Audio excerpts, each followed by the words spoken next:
안녕하세요. 생활건축의 정혜섭 소장입니다.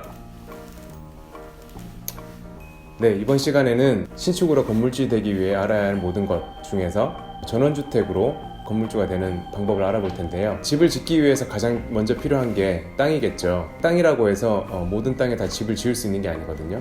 예를 들어 농지, 그러니까 전이나 답 또는 산지, 임야 등은 대지로 변경을 해야만 집을 지을 수 있는데요. 그 대지로 변경을 하는 것을 이제 지목 변경이라고 하고요. 그것들이 어떤 절차에 의해서 이루어지는지 또 얼마 정도의 비용이 소요되는지를 한번 대략적으로 알아보겠습니다.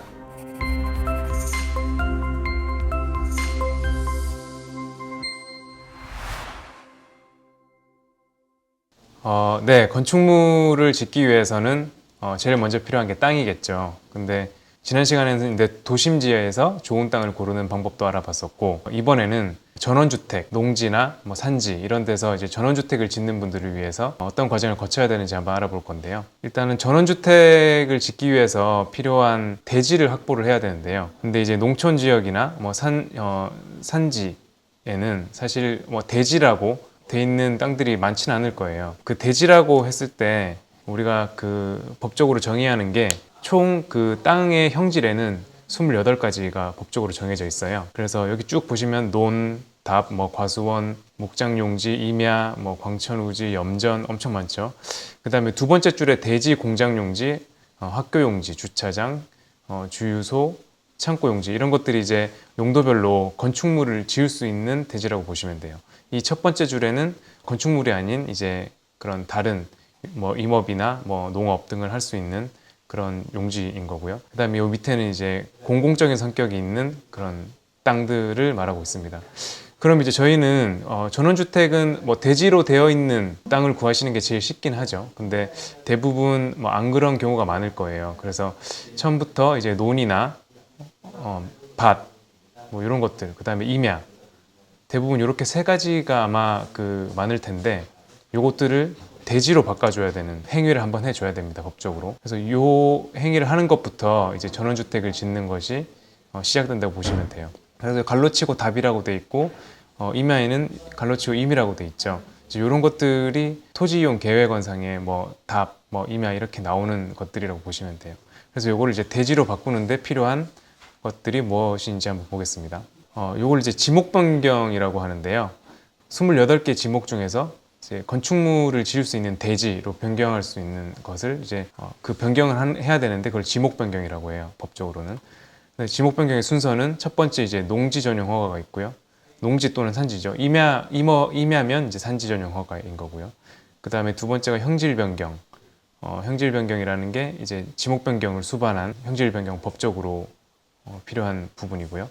형질 변경에는 이제 토목공사, 부지 조성 이렇게 두 가지 내용들이 있어요. 요 형질 변경 안에는 지목 변경도 있지만 이제 집을 짓기 위해서 필요한 이제 땅을 평탄화 시킨다거나 더 성토를 한다거나 절토를 한다거나 그런 이제 부지 조성까지 다 이루어지는 거라고 보시면 되고요. 그 다음에 이제 건축물을 그 위에 건축을 하고 최종적으로 인허가가 완료되는 시점에 지목 변경이 돼요. 그래서 이제 절차상으로는 크게 이제 이렇게 두 가지인데 건축 인허가 이제 집을 짓기 위한 설계사무소에서 건축 인허가를 대행을 하죠. 그 건축 인허가에 농지 전용 허가와 형질 변경 이 두 가지 서류를 다 준비를 해서 관청에 허가를 받게 됩니다.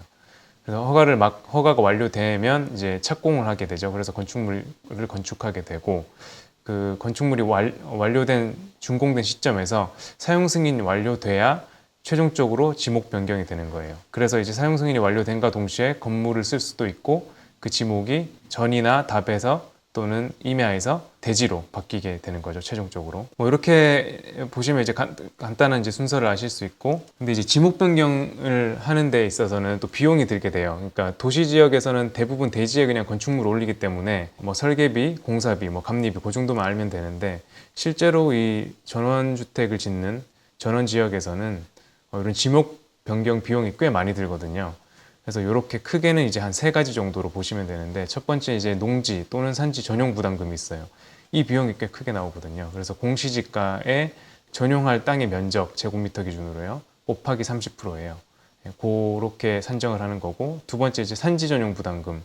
요거는 이제 농지 전용 부담금의 공식이었고, 산지 전용 부담금은 산지 전용 면적에서 조금 달라요. 산지랑 그 농지 전용 부담금은 조금 다른데, 산지 전용 부담금을 계산하는 공식은 산지 전용 면적에서 면적을 곱하는 건데, 단위 면적당 금액이라는 게 정해져 있거든요.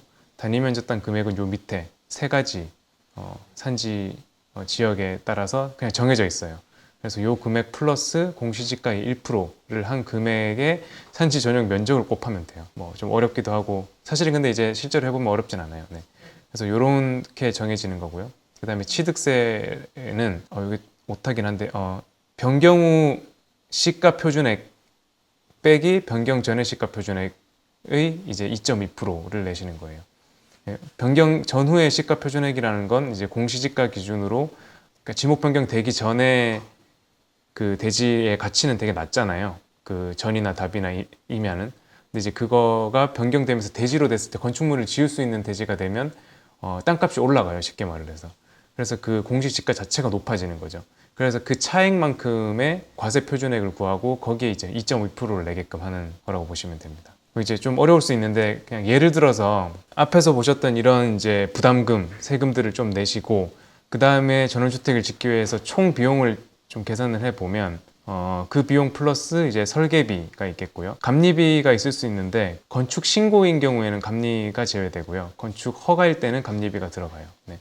그 다음이 이제 제일 큰 금액인 공사비. 그러니까 보통은 이제 전원주택 같은 경우는 평당 이제 600만 원 이상을 좀 생각하시는 게 수월할 것 같아요. 왜냐하면 이제 마감재나 이런 것들을 집주인이 주거할 목적이기 때문에 마감재 수준이나 이런 게 좀 더 올라가겠죠.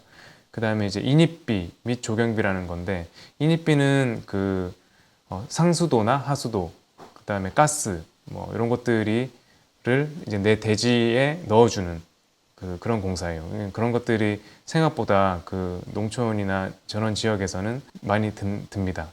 그 다음에 사실 전원주택에서의 꽃은 어떻게 보면 이 조경, 잔디밭 아니면 조경 풀은 마당이 될 수가 있잖아요. 그래서 그런 조경비는 사실은 천차만별이겠죠. 그 다음이 이제 제일 마지막에 세금, 이 정도로 될 텐데요. 요걸 한번 예를 들어서 한번 산정을 해볼게요. 그냥 간단하게 200평, 그러니까 농지 200평을 기준으로 제가 그 평질 변경, 그 지목 변경을 하고, 그다음에 건축물을 짓는 데까지 얼마가 드는지를 대략적으로 한번 살펴보면, 200평이면 660제곱미터죠. 거기에 공시지가를 이제 임의로 10만 원을 할당을 하면 거기에다가 이제 0.3을 곱해서 1980만 원 정도가 나오고요. 그 다음에 취득세, 그 대지로 되면서 대지를 취득하니 그 취득세는 전후 차익이라고 아까 말씀드렸죠. 근데 이 금액이 생각보다 상당히 커요. 그래서 대지로 되면은 사실 땅값이 많이 올라가는 거죠. 그래서 보통 이제 뭐 한 200평 정도 했을 때 뭐 1억 원 정도 나온다 했을 때, 이제 아까 2.2%라고 말씀드렸죠. 그러면 이제 그 취득세도 한 220만 원 정도 나오게 되는 거고요. 그래서 요 두 개만 지금 봐도 그 농지 전용 부담금, 뭐 산지 전용 부담금은 조금 다른 계산일 수는 있지만, 농지 전용 부담금이 지금 거의 2천만 원 가까이 나오게 되죠. 그러니까 사실 형질 변경하는 것 자체가 이런 비용이 좀 많이 들게 돼요. 그 다음이 이제 설계비가 있겠죠. 설계비는 뭐 사무소마다 다를 수는 있지만 뭐 2천만 원에서 3천만 원, 뭐 더 싼 데도 있겠고요. 근데 2천만 원 기준으로 좀 잡았습니다. 감리비는 여기서 일단 뺐는데, 그 건축 신고인 경우로 보시면 될 것 같아요. 그래서 감리를 빼고, 그 다음에 공사비 평당 600만 원 했을 때 뭐 40평만 짓는다고 한번 가정을 해볼게요. 그러면은 이제 2억 4천만 원이 나오겠고요.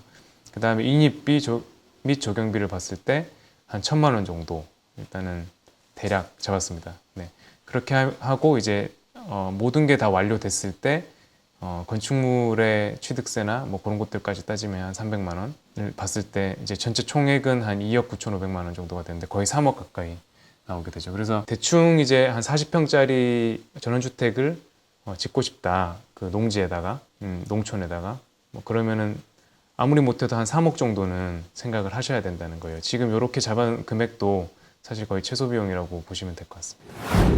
네, 이번 시간에는 지목 변경에 대해서 절차와 비용에 대해서 대략적으로 알아봤습니다. 영상이 도움이 되셨다면 구독과 좋아요 부탁드립니다. 감사합니다.